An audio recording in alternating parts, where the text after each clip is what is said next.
Sir আনছি sir, দেখেন।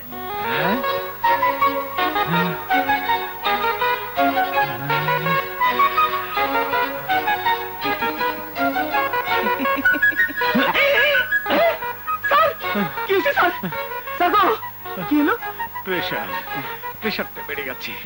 পানি আনো। পানি আনতেছি স্যার। নিজে আনতে কয়া নিজেই বেচালে পড়ছে। আমি এখন কি করি?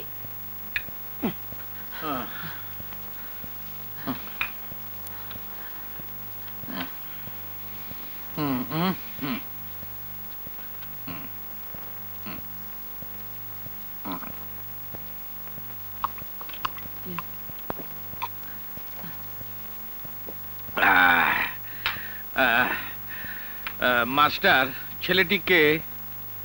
স্যার, এর নাম রাজু। মা আর বোনডে নিয়া বড় অসুবিধায় আছে, একটা চাকরি চায়। হ্যাঁ, চাকরি। চাকরি। তা বাবাজি সে কথাটা আগে বলবে তো।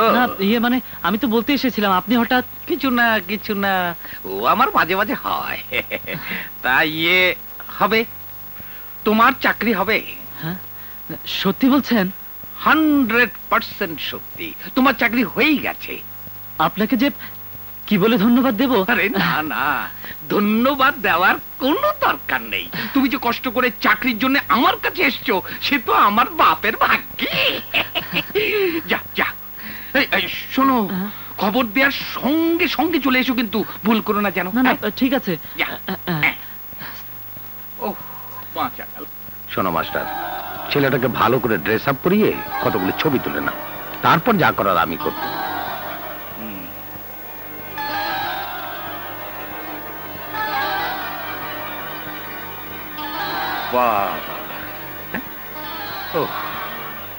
দেখো রেবেকা, দেখো তোমার ছেলে কত বড় হয়ে গেছে। কিন্তু আগের চেহারার সাথে খুব একটা মিল দেখছি না। তা দেখবেন কি করে স্যার, ওটা হচ্ছে লন্ডন শহর। টেমস নদী থেকে ভেসে আসা বিশুদ্ধ হাওয়ার চমকই আলাদা, গায়ে লাগলে চেহারায় খোলতাই এসে যায়। তা ঠিক। আসলে আমাদেরই দোষ, কবে ছেলেটাকে পাঠিয়েছিলাম, ঝামেলার জন্য একটিবার গিয়ে দেখে আসাও হলো না। ছেলেটার কাছে বড় দোষী হয়ে রইলাম। না না, দোষী হবেন কেন? আপনাদের জন্যই তো রাস্তায় কুড়িয়ে পাওয়া ছেলে এত আসতে পেরেছে। দেখো ম্যানেজার, ওই রাস্তায় কুড়িয়ে পাওয়ার শব্দটা আর কখনো ব্যবহার করবে না, কারণ আমি ওকে সে চোখে দেখিনি। ভুল হয়ে গেছে স্যার, ক্ষমা করে দেবেন। আমি আসি স্যার। যাও। হ্যাঁ, কি মনে হচ্ছে? একদম চেনা যায় না।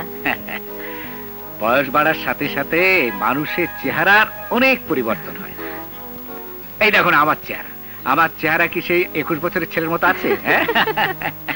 তবে এটা ঠিক, এনা আমার সাথে মানাবে বেশ।